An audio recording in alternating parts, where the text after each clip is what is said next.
अस्सलाम वालेकुम व्यूवर्स, मैं हूँ हुमैरा और आप देख रहे हैं एट होम कुकिंग व्लॉग। मेरी दुआ है अल्लाह से कि आप हमेशा अपने फैमिलीज़ के साथ आबाद रहें और आपके दस्तरखान अल्लाह की नेमतों से हमेशा हरे भरे रहें। मेरी आज की रेसिपी है मज़ेदार वेजिटेबल पुलाव।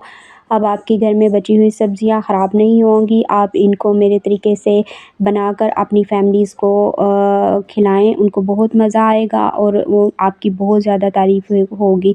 ये कुछ सब्ज़ियाँ हैं जो मैंने रमज़ान में फ्रीज़ करके रखी थी, तो ये बच गई हैं जिनको मैं यूज़ करती रही हूँ। अब ये इतनी कम मिक़दार में है कि इनका कुछ ख़ास बन नहीं सकता, तो इनसे अब हम बनाएँगे मज़ेदार वेजिटेबल पुलाव और इनको हम बहुत अच्छे तरीके से यूज़ करेंगे। आलू हैं, इनको मैंने फिंगर चिप्स स्टाइल में काट लिया है। ये फ्रीज़नेबल नहीं है, इनको मैंने फ्रेश काटा है।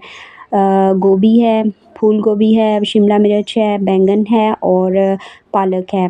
पालक जो है वो थोड़ी-सी ना, इसका कलर तो ठीक था, लेकिन ये अंदर से ना, जब मैंने इसको खोला है ना, तो ये अंदर से ख़राब हुई थी, तो फिर पालक को मैंने स्किप कर दिया है। इसकी जगह पे मैंने घर में शलजम पड़े हुए थे, वो मैंने काट लिए थे। तो शिमला मिर्च को हमने पहले हस्बे ज़रूरत ऑयल में फ्राई करके निकाल लेना है। इसको हमने सब्ज़ियों के साथ नहीं पकाना, क्योंकि अगर हमने इसको सब्ज़ियों के साथ पकाया ना, तो फिर जितनी उनकी पकाई होनी है ना, तो इसकी हालत ख़राब हो जानी है। तो 250 ग्राम मैंने प्याज लिए हैं।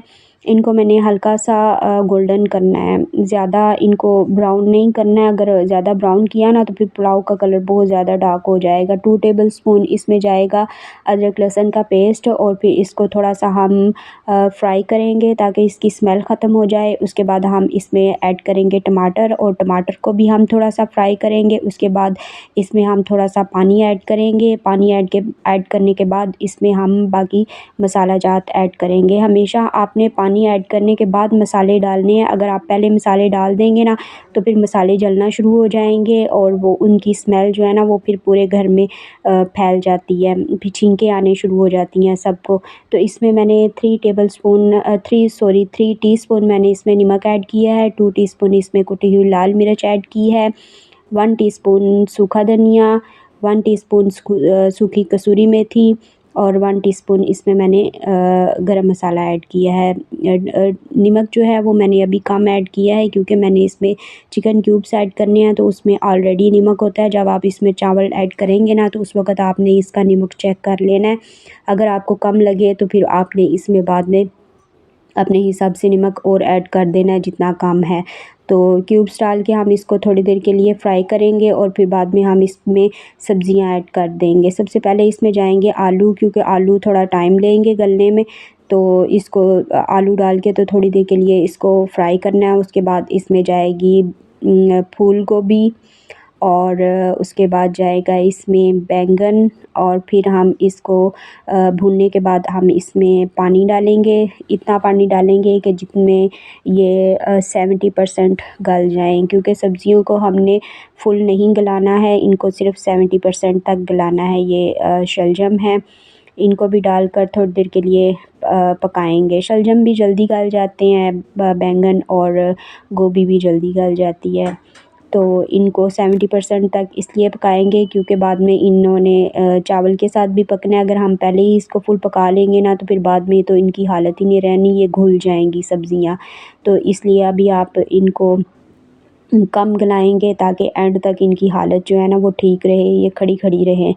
तो 30% जो है ना, ये बाद में चावलों के साथ पकेंगी। तो इसको पानी ऐड करके थोड़ी देर के लिए पका के, तो इसको कवर करके रख देना। चावल इसमें बाद में ऐड करने हैं। चावलों को आपने अच्छे तरीके से धोकर इनको भिगो कर रख लेना है। चावल मैंने ना 2.5 गिलास लिए हैं, तकरीबन 3 पाव के करीब, यानी 3 पाव जो मैंने रखा हुआ है ना ग्लास, जिससे मैं चावल की पैमाइश करती हूँ, वो 2.5 गिलास हो तो 3 पाव बनता है।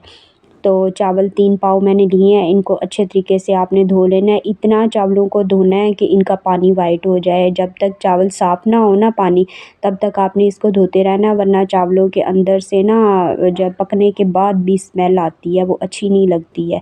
तो ये वो छोटी-छोटी सी टिप्स होती हैं जो अमूमन आप लोग इन चीज़ों का ध्यान नहीं रखते हैं, तो इस वजह से आपकी रेसिपीज़ जो है ना थोड़ी ख़राब सी हो जाती हैं। और चावल पकाने का तो एक ख़ास स्टाइल होता है, हर जो आप डिश तैयार करते हैं ना उसका अपना एक असूल होता है। तो पानी जब आपने इसमें ऐड करना है ना चावल डालने के बाद, तो आपने इसकी पैमाइश कर लेनी है। पानी जो है ना वो चावलों से 1 इंच ऊपर होना चाहिए। ये इतनी ज़बरदस्त टिप है, इससे आप चाहे जितने मर्ज़ी चावल बना लें ना, इसका यही आपने रखना है कि आपने 1 इंच पानी ऊपर रखना है। इससे ना आपके चावल ज़्यादा गलेंगे, यानी कि ना ही घुलेंगे और ना ही ज़्यादा सख्त रहेंगे। और जब आपके चावल पक जाएँ ना, तो उसके बाद जब आपने दम देना है ना, तो दम देने से पहले आपने इसमें शिमला मिर्च ऐड कर देनी है और फिर इसको हिलाना नहीं है, फिर ऐसे ही आपने इसमें दम दे देना है। तो दम आपने जो देना है ना वो आपने देना है 20 मिनट का, यानी कि 15 मिनट जो है लो फ्लेम पे, और फिर उसके बाद आपने फ्लेम ऑफ़ कर देनी है। फ्लेम ऑफ़ करने के बाद 5 मिनट के बाद आपने इसको खोलना है, और खोलने के बाद ना फ़ौरन आपने इसका ढक्कन उतार के थोड़ी देर के लिए रख देना है, और उसके बाद फिर आपने इसको हिलाना है। जब फ़ौरन दम खोलने के बाद चावलों को हिलाना शुरू कर देना, तो फिर ये टूट जाते हैं। और यही वो छोटी-छोटी सी टिप्स होती हैं जिनका ध्यान रखें ना, तो रेसिपीज़ बहुत अच्छी और यानी कि सही परफ़ेक्ट तरीके से बनती है। तो चावलों में भी जब आप चावल उठाएँगे ना, तो इनको आपने बड़ी एहतियात के साथ नीचे से उठाना है, साइड से उठाकर आपने इनको सर्व करना है। जैसे हम हंडिया पकाते वक़्त बीच में चम्मच हिलाते हैं ना, तो इस तरह से आपने चावलों को नहीं हिलाना है। इसको चावल उठाने हैं आपने साइड से और सर्व कर देने हैं। तो व्यूअर्स, मुझे उम्मीद है कि आपको मेरी ये रेसिपी अच्छी लगी होगी। अगर अच्छी लगी है तो मेरी वीडियो को लाइक कर दें, सब्सक्राइब कर दें, अपनी फ्रेंड्स एंड फैमिली में वीडियो को शेयर कर दें, ताकि वो भी मेरी रेसिपी से फ़ायदा उठा सकें। और अपना और अपने अहल खाना का बहुत सारा ख़याल रखिएगा और मुझे अपनी दुआओं में याद रखिएगा। अभी के लिए मुझे दीजिए इजाज़त। अल्लाह हाफ़िज़।